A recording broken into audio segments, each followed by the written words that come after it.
I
member speeches today, so probably won't be too much that needs to go. Oh, no, but I mean, as it was, you know.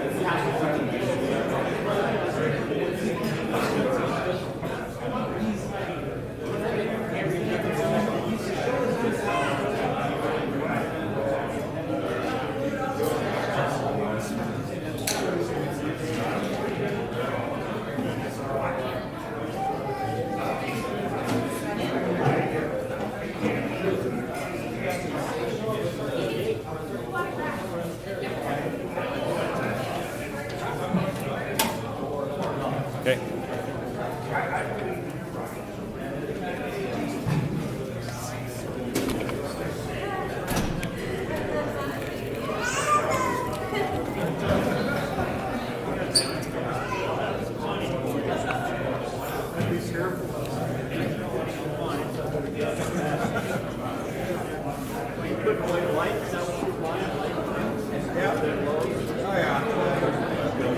Take it down the length. We're trying to hope that it's not going to be a big section.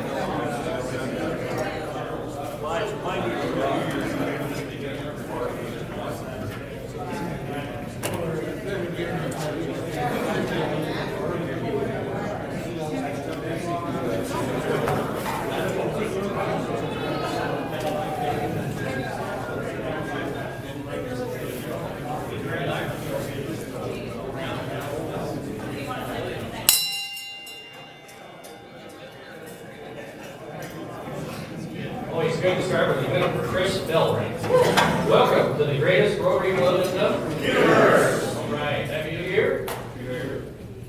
Team January, led by Adrian Santangelo. Woo! Hey, start us off with the invocation. Whoever's on your team. Teak? Lord, thank you for the opportunity to be in Rotary Club today. I just want to give thanks for every member here and for us to remember in service of ourselves. It's just amazing how much we get to do in our community, around the country and around the world for others. I want to give thanks for the officers that donate their extra time, the people that lead projects, and give thanks for our food and the people bringing it to us today. All right, flag salute. I pledge allegiance to the flag of the United States of America and to the republic for which it stands, one nation under God, indivisible, with liberty and justice for all. Four-way test. Is it the Truth, is it fair to all concerned? Will it build goodwill and better friendships? Will it be beneficial to all concerned? Carl Dion, we got a song. All right. Lean on me. We're going to do the chorus. Lean on me when you're not strong, and I'll be your friend. I'll help you carry on. For it won't be long till I need somebody to lean on. Woo! That's it.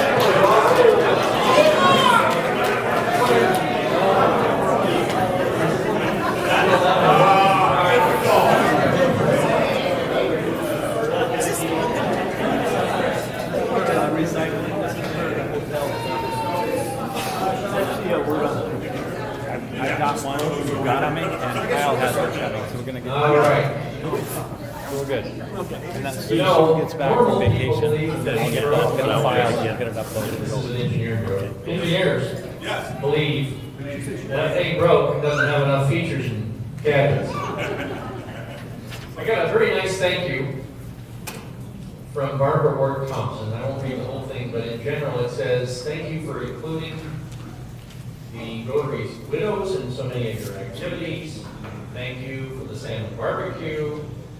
And she's very grateful for all that the Rotary does. And she's especially grateful for us honoring her brother John last week. And she wants to thank us also as a Seropolis for including, helping them this year with their drainage issue, which we have We voted to do it, we funded it, we have yet to do it, and so that'll be a springtime project to help them with the drainage issue. I guess only Thrift shop. so 2 weeks. Always You're great down on the to list. be thanked, and especially by Barbara. She's such a kind lady. She's helped us so for over, I don't know how many years, or probably her whole adult life with the art room at the auction, at least since 72 or 3 when we started the auction. No. Okay, we have any visiting Rotarians today? How about visitors of Rotarians? Yeah. Oh, we got one there. Who are you? I got Joseph Patrick with me today, and he was noisy until he got the mic.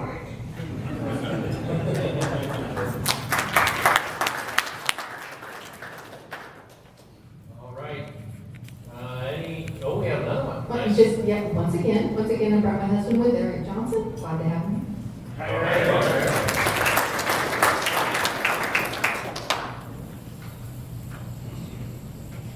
Okay, is there any committee reports? I know we have some announcements, but is there anything from the board first?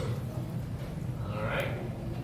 If you think of something, let us know. Let's go into announcements. Sheena. Oh, sorry. You know what I did? When you ask Sheena to do something, it gets done. And she's on to something. What is it? I would like to cordially invite you all to Lisa Janiki's birthday party. It will be here on the 23rd of January, which is a Wednesday, and it will look suspiciously like bingo night. So don't be confused. It'll look like bingo with cake. So come on, Mike's gonna cook for us. We're gonna do bingo and eat cake and celebrate Lisa. I have this ready. What time does it start? 5:30 and then 6 whenever. 5:30 Did you say 5:30? 5:30 and then 6 bingo starts. On January 23rd. Okay, and it's on the board, so now everybody knows. Thank you. I want to thank Catherine from Blanchard Mountain Catering for a job well done. We welcome her back for weeks. I love it. All right, Daryl, you have a couple of things that we want to talk about. Couple things, thanks to Adrian Santangelo, we're gonna be getting this building set up for internet Wi-Fi access, so that we have better service, so when presentations are made and they need internet, we'll have that. You'll also be able to access that as well. We're gonna be hopefully getting that set up here in the next couple of weeks. Second thing, for our new members, Jeremy, Julia, Carl, Brian, Dana, I need to get a picture of you guys for our booklet, and so if you want to stay after today that you're here, I can take that picture, or if you have one that you want to send me, you can go ahead and do that. I'll remind you with an email, and we'll take care of that. That way I can update our booklet, and we can send out at least an electronic copy for everybody, because so they all want to know who you are and how to get a hold of you. Right, and thanks to Christine, all of your new member information is in on the Club Runner website, but that's a little sometimes more difficult to access for people. It's slightly clunky, but once you figure it out, you can get it. This will just be another way to get the booklet electronically. It's in PDF format, and I reference it all the time. It's great. So thank you, Daryl and Christine, for all of your input on the information. Let's see here. One other issue that I want you to know that I'm on, and I've been on it, and I'm pushing a little road here with the city, is to get these lights in here fixed. They've been really busy with holidays and stuff, and I'm hoping that by next week we'll have some light lamps put in here. I just sent an email to Nathan. I said, we got 4 out of 10 working. It's getting dark in here. And he knows it, and he's trying to get to it. If he doesn't get it done quick enough, we might just have a little work party and do it for him. I'm sure. We'll see. All right. Anything else? Let's go to the order. Rich. If you want to have your pick of squares for Bruce Berglund's night, you can raise your hand. I'll be happy to come around and take your donation. This is your chance to give one. They're hard to get at the auction, but here for meager investment of $50, you get a pretty good chance to win one, and they're really hard to find. So, if you want one, please see me. All right, thanks, Rich. On your tables, the district conference flyer. Our area governor, Darrell Hooper, was here and gave these to me to make sure to remind everybody to sign up for it if you'd like to go. If you don't know what a district conference is, it's an end of the year conference, which end of the year is in April, not really the end, but close to the end this year, and it is at the Tulalip Casino Hotel. We've done it there before, it works out really well. You want to sign up and get your hotel, because they probably will sell out if you're going to spend the night there. They have a featured speaker this year named Stanley Janicki. Mike, you know him? Maybe John, you know him? I think you guys do. He's going to be speaking about the Omni processor and how good that is going to be for people of the world. Like they're over in Senegal doing some good work right now with one of them that they have running. And they have, the district is asking for sponsorships for each of the keynote speakers, and Stanley is one of them. And I have, will be asking the board at this next board meeting to sponsor his talk. I think it'd be very appropriate for the Sedro Woolley Rotary Club to sponsor Stanley Janicki and support him. So hopefully we can get that done. All right. Do we have a raffle? Yeah. Decorated your house and your lights are still up, that's $1. It is still the Christmas. Oh, it's Happy New Year.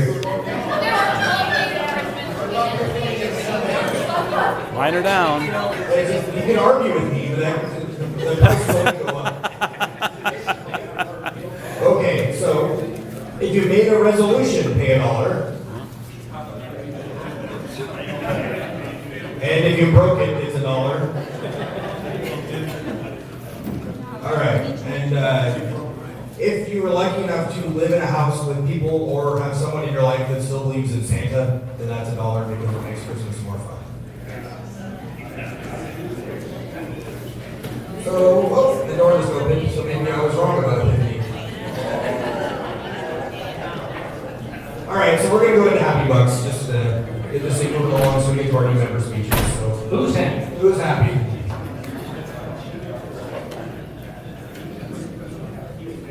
So I don't know if you saw it in Saturday's paper, but in the county here, both Burlington, Mount Vernon, Sedro Woolley, and Annapolis, we've come together, and we have formed the Fire EMS. It's actually something that's kind of a new concept. Yes, it is. It's fantastic. And in case you're not aware of it, this is actually a new era for Sedro Woolley, which is very exciting. We're no longer a volunteer fire base. We actually have paramedics and EMS and firemen. I mean, we are on board. You could not have had it happen had the EMS levy not passed. And I want to give huge credit to the commissioners, Commissioner Janicki and Commissioner Wiesen.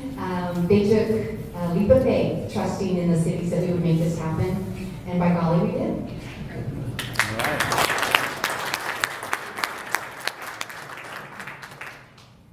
I have a happy buck that we have a new leader of the song, right? Carlos, that was good, yeah. The song's a little modern for us. Oh, So we need about 50 years older than we can do a lot better.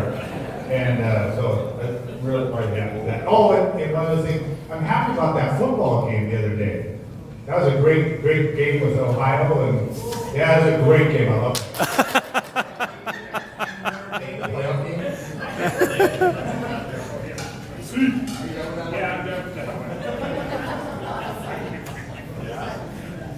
Anybody else? I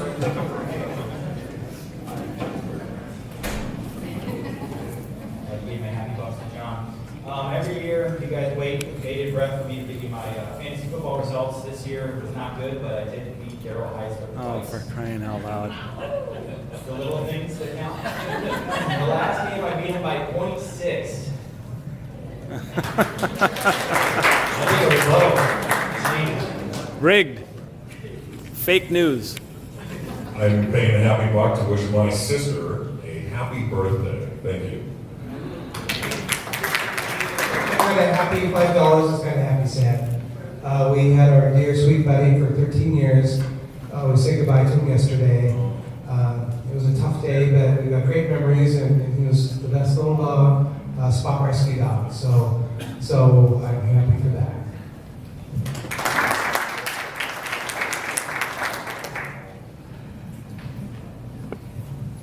Speaking of sister's birthday, my baby sister has also got a birthday today. She's 67 years old, and she was born in the hospital, which was right over here at the time. And I remember the nurse picking up this little red blotchy thing and showing her to the world, and calling off the kindergarten and saying I had a baby sister.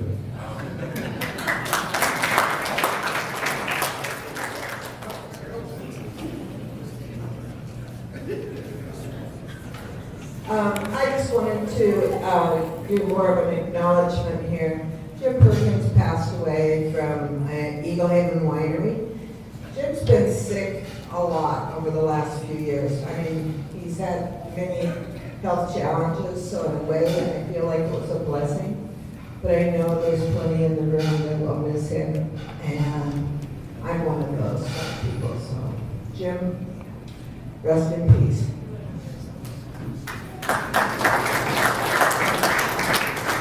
Well, I put in 2 happy bucks because on the 5th, my little boy Owen Jeffrey will be 2. So we made it into terrible twos. I spent a good chunk of this Christmas putting baby gates and blocking the kitchen drawers because he's a terror. But other than that, we love him.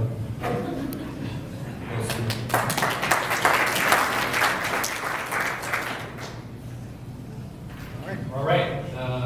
We have a fun meeting here. We get to learn about new members today.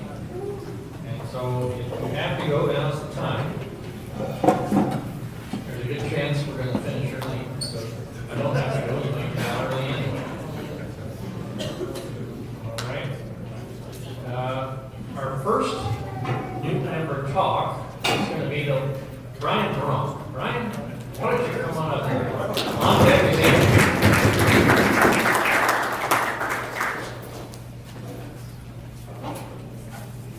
Good afternoon, everyone. I was told I was going to be third today, so I didn't prepare anything. I was planning on preparing my speech while the other two were talking. But it's great to be here. We were told yesterday that we were going to be doing this, so I didn't spend any of that time. Again, I did plan on doing my planning on the other, while the others were talking. But just to share a little bit about myself with you guys, you know, I think I've seen 2 or 3 new member talks now since I joined the group, and what I realized is, like, if you're from Cedar Woolley, you pretty much stay in Cedar Woolley. And a lot of people grew up here. There's a great local community feel here in Cedar Woolley. Unfortunately, I didn't grow up in Cedar Woolley. I know the Ronk name has been around for a long time with my uncle and the Ronk brothers, but I grew up down in the Marysville area. So I graduated from a small Christian school. There were 16 people in my graduating class. No, I was not valedictorian, and not even close. But I did end in the top 15 students. pretty proud of that. Leaving school, went and checked out a few colleges, realized I did not like school, did not want to be in school, and so I did what every parent loves to hear from their child when I joined the Marine Corps. So I joined thinking I'd do 4 years, and I loved it so much I decided to stay for 10. Right about the 10-year mark, I decided, you know what, I don't think this is for me anymore. Decided to get out, and ended up taking a sales job. I got into the sales realm, and I started selling solar down in Las Vegas, Nevada. Went there, sold solar for a while, got transferred to Southern California. Absolutely hated Southern California. I'm sorry if anyone's from Southern California, but it's the worst place in the United States. I've traveled pretty much the whole thing, and it's awful. Lasted a whopping 9 months down there, and I said, I gotta get back up to Washington. It is my home. I love it up here. There's no place like it. So transferred up and took a job at a company called Clean Crawls. You may have heard of them. They're an installation company, and did sales for them for about a year and a half. And at that point, I realized I didn't want to work for anybody else anymore. I wanted to go do my own thing. So as a lot of you know, I just took over a Rock Brothers business partner of mine. We took over in April. And it's been going really well so far. We're really excited about what we've done so far, and looking forward to growing it a little bit more. So that's a short story from like a business school work standpoint. I got married about a year after graduating high school. She's my high school sweetheart. When she met in 6th grade, started dating in 9th grade. It's an adorable story. I'll tell you the whole thing sometime. But we're madly in love. 12, almost 13 years later. My wife is the best. She'll come visit at some point, I'm sure. We have 2 kids, and I know I shared this a couple weeks ago. We just recently found out that we're pregnant with our 3rd, which we're really, really excited about. After our 2nd was born, my wife's pregnancies were really, really difficult on her. And she ended up being in the hospital for about 2 or 3 weeks after our 2nd was born in the intensive care unit, while my youngest daughter was in the NICU for a couple weeks because she was born really early due to some complications. We decided, hey, let's try for a 3rd anyway, and didn't happen. Got some tests done and found out, hey, we can't have any more kids. That was almost 8 years ago. And whoa. So 2018 was a really big year for us. With me joining the Marine Corps, when I graduated high school, we had moved a total of 10 times in the last 10 years. And went from, started here, moved down to Southern California for basic, moved again for MCT, went down to Pensacola, came up here for another school up Whidbey Island, went to North Carolina, came back here, went to school at UW, go Huskies, for a little while, went back to North Carolina, then moved to Nevada, then moved to Southern California, then moved back up here. And then recently, in February of last year, we purchased another home in Stanwood, so that would be our 10th move in a matter of 10 years. So we're sick of moving, and we're really happy with where we're at. Plan on staying for a really, really long time at our current home. What else do I know about moving in here? What do you do for fun? What do I do for fun? That's a great question. Thanks. I love the business realm. I work a lot, and so I do that for fun. However, I enjoy the outdoors. I love camping. I love shooting. I love that sort of thing. I love being active. One of my most favoriteest things to do is talk with others. So I know I've had a chance to sit at a lot of tables, and I try to get around a little bit to meet a lot of people, being the new guy here. But I really do not enjoy small talk. What I would love to do is sit down with each of you one-on-one in a small group with a glass of whiskey around a campfire, and that's where the conversations get good. When it gets to the heart and soul of people, it matters to me what people think and why and what drives them. I really desire for other people to live passionate lives with purpose. And kind of going off where I didn't think I'd go, but that's all right. Recently, I read a book, or actually listened to an author of a book that described his measure of success based off of the level of influence that he has on others. And I like that so much that I decided to adopt that as my own level of success. I don't ever want to get to a point that I feel like I've succeeded in life, because then you stop and give up. So when I heard that, I decided to adopt that as my own level of success, meaning it never ends. So being able to join Rotary, being able to take over a business and have employees, is really just being able to try and grow my sphere of influence within the community, and I hope to take that to a greater level as I move on in life. And I'm still like to think I'm somewhat young. So I plan on doing that a lot more, and what I realize the more and more I grow the sphere of my influence is that in order for me to do that, it's just not me influencing others. The more people I meet, the more I realize how much they influence me, and how necessary that is for us to grow in our lives, is to have lots of different people being able to influence you and have those deep conversations with a glass of whiskey or a campfire that help you learn and help you grow. And I hope to be able to take that, things that I'm able to learn from you guys, and use that with others. So after the business, I hope to be in business for a long time. I hope to grow a lot of businesses. It's kind of my goal, and grow my sphere of influence with others, grow this company, grow other companies. I think that's just a great way that we can have a meaningful impact on other people's lives through the realm of business. And I think that I would love to have the legacy of treating this business, whatever business I own, as a way to impact our community. In fact, that's part of our mission statement at Rock Brothers, is having a positive and lasting impact on the community around us, and I hope to continue to grow that. I don't know where my time's at, but yeah. Name of your wife and your kids, and a little bit about them. What are they? Sure. Yeah, my wife's name is Carrie. her last name is also wrong. Shocking. So again, we grew up, went to the same school together. That's where we met, fell in love. Was she the valedictorian? I'm sorry. Was she valedictorian? No. I'm not sure if she did end in the top 15. But no. She's a stay-at-home mom, so has been pretty much her whole time being married. Before we had kids, she was like bank-teller or something. I'm not really sure for a while. While I was in the Marine Corps. Once we have kids, we've had the opportunity, great opportunity for her to just stay home, be a great mom. We love homeschooling our kids. So right now our two oldest are 10 and 8. The youngest just turned 8 2 weeks ago. So she actually runs a co-op, a homeschooling group down in Marysville. It's called Classical Conversations, kind of a Christian-based classical model of education. So she runs that down there. There's about 32 families that are part of that co-op, and so she's really passionate about that. Kind of passionate about that as a family, the homeschooling and kind of getting away from the traditional model of education. I can go on for a really long time here. I'm passionate about this stuff. Don't like the idea of people just learning to spit off facts. We want them to be lifelong learners, as I want to be in my own life. And I want them to, when they're 40 years old, still be trying to learn as much as they can, like they do when they're 10 years old. So that's what we want to develop in them as we do in homeschooling. We're really excited about that. Kenley, our oldest, she's being in business too, loves the entrepreneur out. She's always looking for lemonade stands and dog walking and all that kind of stuff.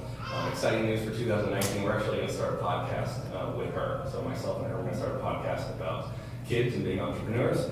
We're going to start a business and run a business.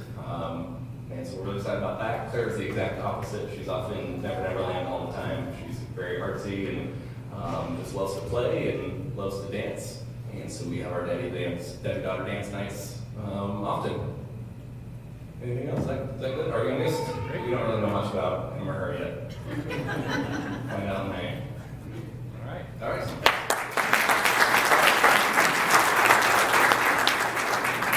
Thank you, Brian, and welcome to the club again. That's awesome. All right, next up, a brand new member of 3 years, right, Adrian? Pretty much. All right, come on up here, Adrian. Let's get your new member come. Adrian St. Angelo.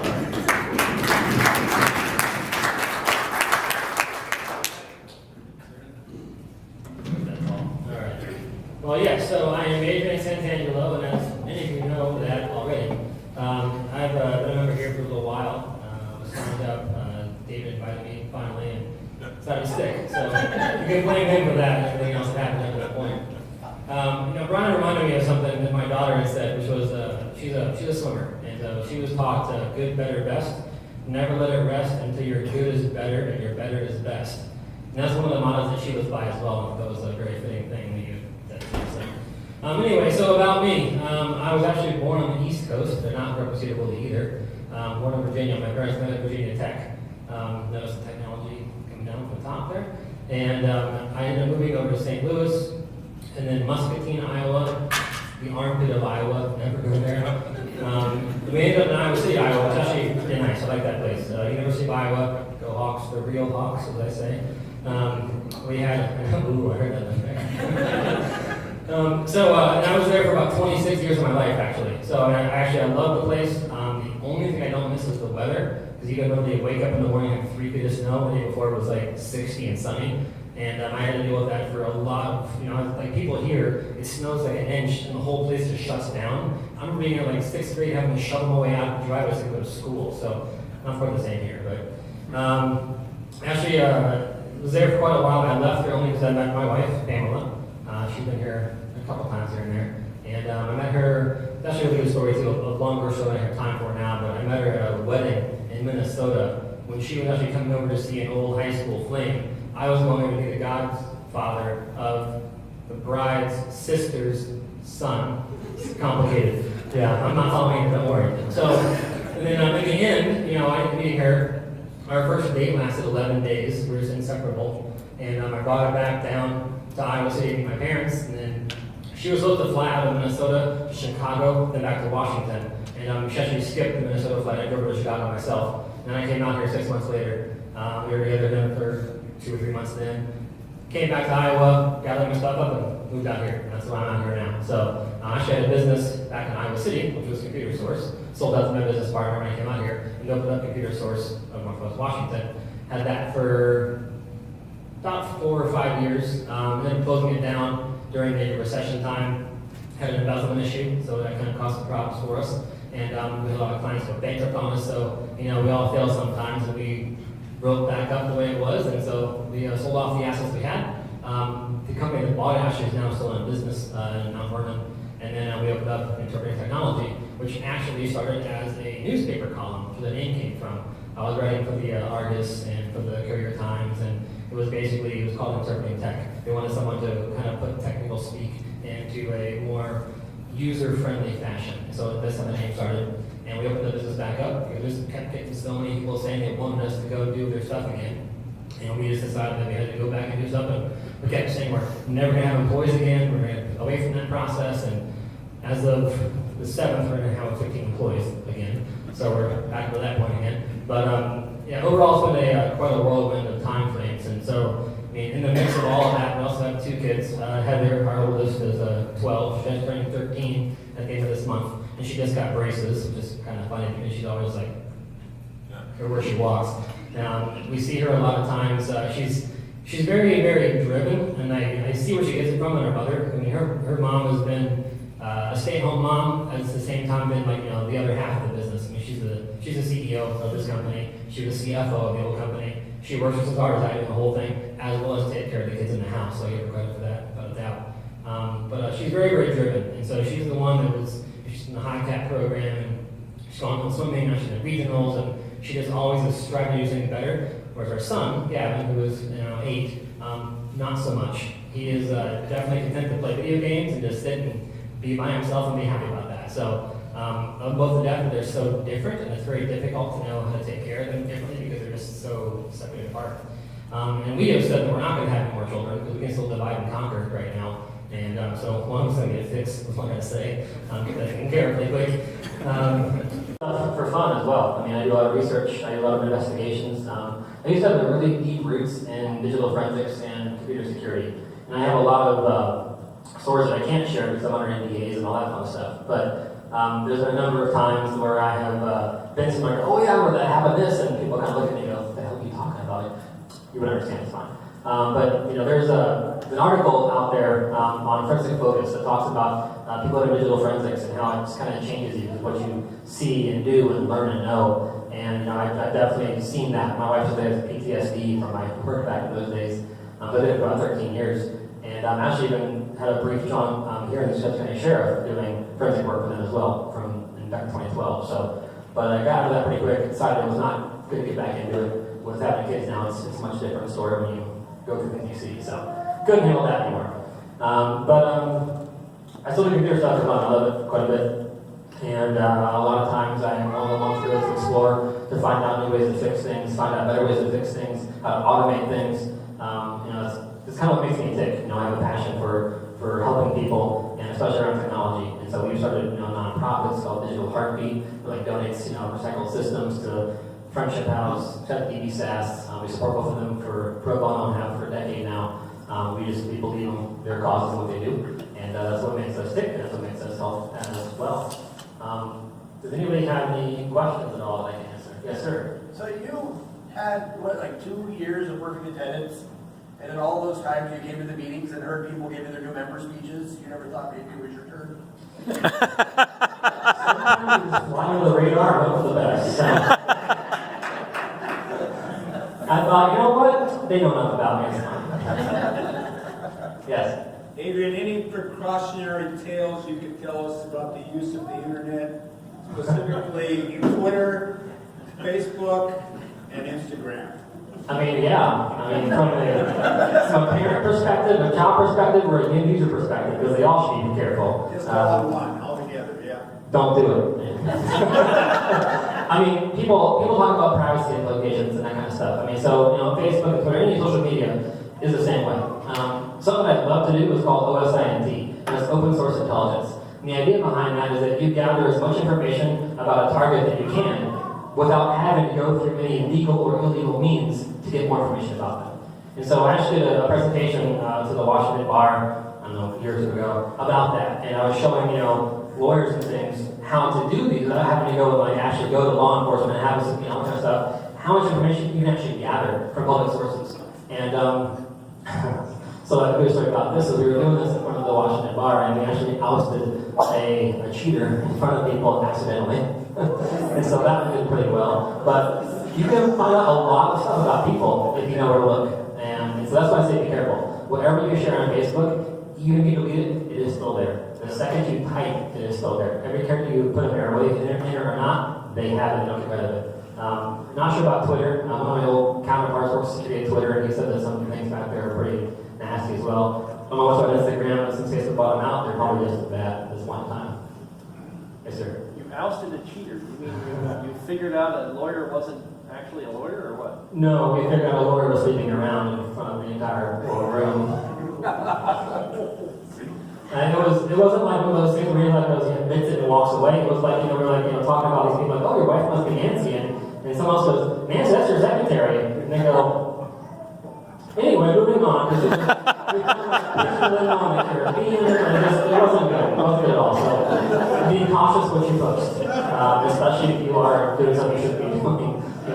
People say that all the time, but like one of the best ways to catch somebody you're trying to hunt down, like a manhunt, is actually have access to their Facebook. I have probably 3 or 4 fake Facebook accounts that I will use to do OSINT, and people post everything, they write about everything. So, every picture you take is tagged with geolocation if you have it on your phone. So all these things are accessible through the web. There's websites you can go to easily. Like I have a list of links, big, where I give all the lawyers and say, go here for this, and it'll save them thousands and thousands of dollars a month, which they should pass on to their clients, but they don't. But it'll save them all this money that they don't have to go through and do all these things for, because they have access to information they didn't know they had access to. And so one of those things where we're passionate about helping, whether it is, for the end user, for a business, or for, a friend, what have you. So, any other questions? Yes, ma'am? What are your thoughts about your kids being involved in social media? Oh, they're not at all. So my daughter is definitely that age. She's full in tween mode right now. Texting her friends, and she has all the different apps which think things. But we have the benefit of the doubt that she knows I'm watching everything she does. I'm absolutely a helicopter parent after being around since I was seen. So she's well aware of that. It's no secret. She knows that we're doing those things. But we have monitoring on the phone. We have monitoring on the network, and we trust her. And we just come in and check her all stuff. That's how to put it. So there's a reason why they say no one under 13 beyond there, because kids' minds are so easy to mend and fold and bend and do things that they shouldn't do. And it's very easy to do such things when you have unlimited access to unlimited people online. And so we definitely caution against that kind of stuff. And our daughter had a phone when she was actually 3, because one of my technicians gave her her old phone, or his old phone to her for Christmas, but she wasn't online until she was 10. And at that point in time, we had a lot of, we're watching what's going on. And so I encourage parents to do the same. People say, oh, you don't want to be, give them freedom and let them ride. And no, I've seen what happens. That happens. It's not a good idea. So, anything else? That'll be happy. Let Christine come on up. All right, thank you. Our club secretary, Christine Kilko. Come on.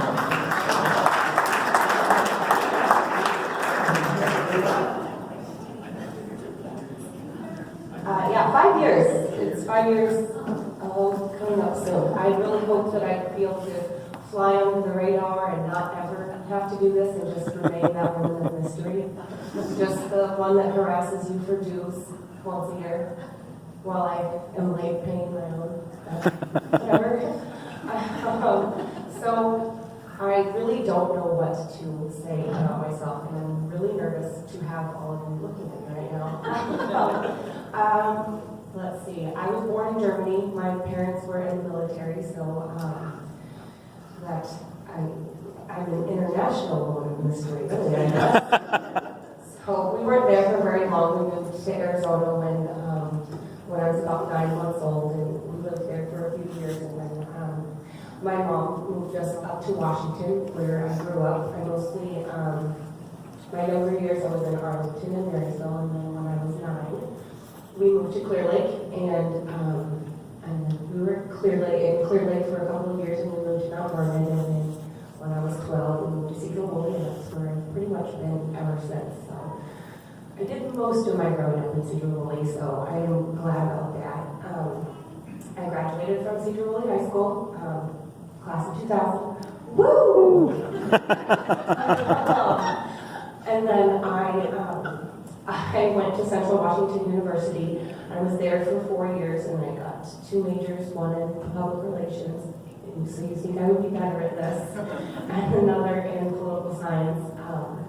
When I got done there, I worked downtown Seattle for about a year as an intern for a public relations firm, and then I needed a job that paid real money, so I started working at Harley-Davidson of Seattle in their accounting office, doing accounts payable, accounts receivable, and title work, which had nothing to do with what I went to school for, so my parents were a little frustrated about that, but it was paying the bills. And then my roommate had the opportunity to take a job in Southern California. So, like Brian, I went down to Southern California, and I made it a little bit longer than 9 months, but I will say it is the worst place to live. It's great to visit, but it is a terrible place to live.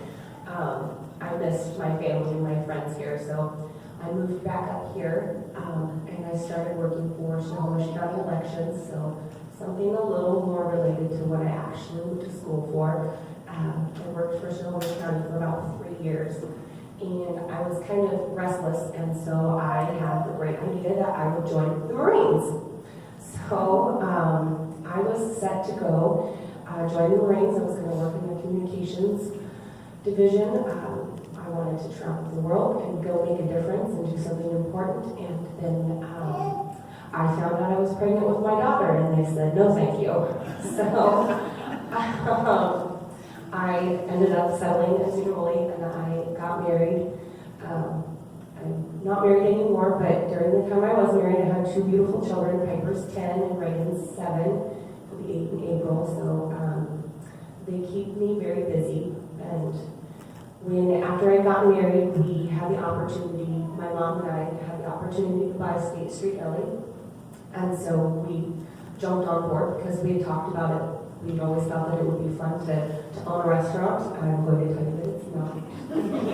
It's a lot of work, and it's really hard being in business with family. So during that time, my mom had been deployed to Iraq and Afghanistan, so I was home with 2 small children and a husband who worked crazy hours, and I was running a restaurant with me and my 3 other employees. So my mom came back and decided that she didn't want to be a part of the restaurant anymore, so I found my friend Jenny. We met through mutual friends, and so Jenny and I closed State Street Deli, and we moved over to the Liberty Bistro, and we had a great 2 years there together, and then we brought on a 3rd business partner, and Ian has since taken over everything from there, and so I've just kind of been I guess I'm a displaced restaurant owner, just taking advantage of having some extra time and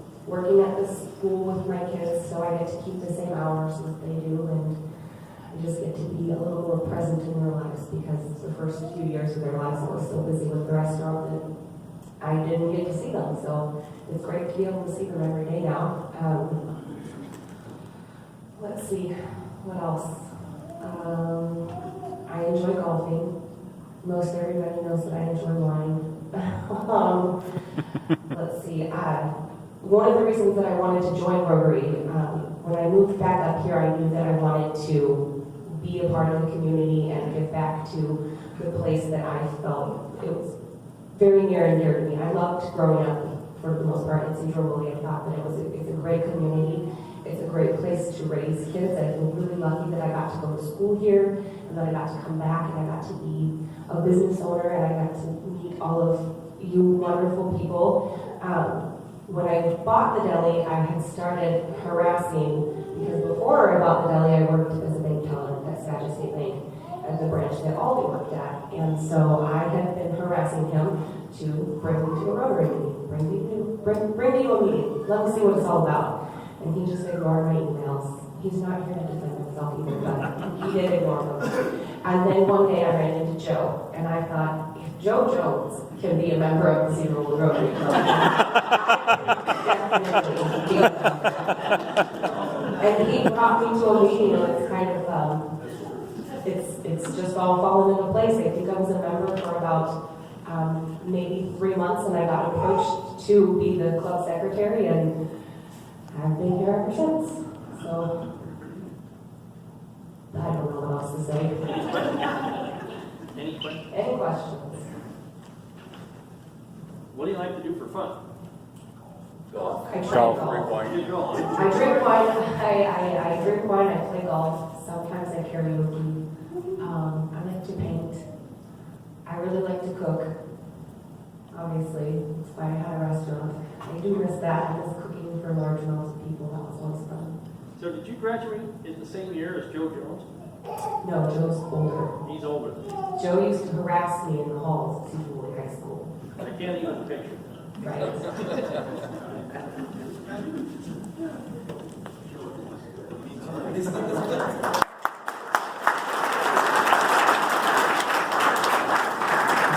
thank you all for sharing your life stories. It's really fun to get to know you all. And going forward, we're actually whittling down our list of new members. If you have not given a new member talk, no matter how long you've been in the club, make sure you let Christine know that, because we're trying to get an accounting of that. Dana Brothers, you over there, you actually get to do this probably next month. Is there anyone else that hasn't done it, just a show of hands? Okay, Mike Jandy? I wasn't allowed to give one, John gave it. And I saw a hand back down there. Curtis.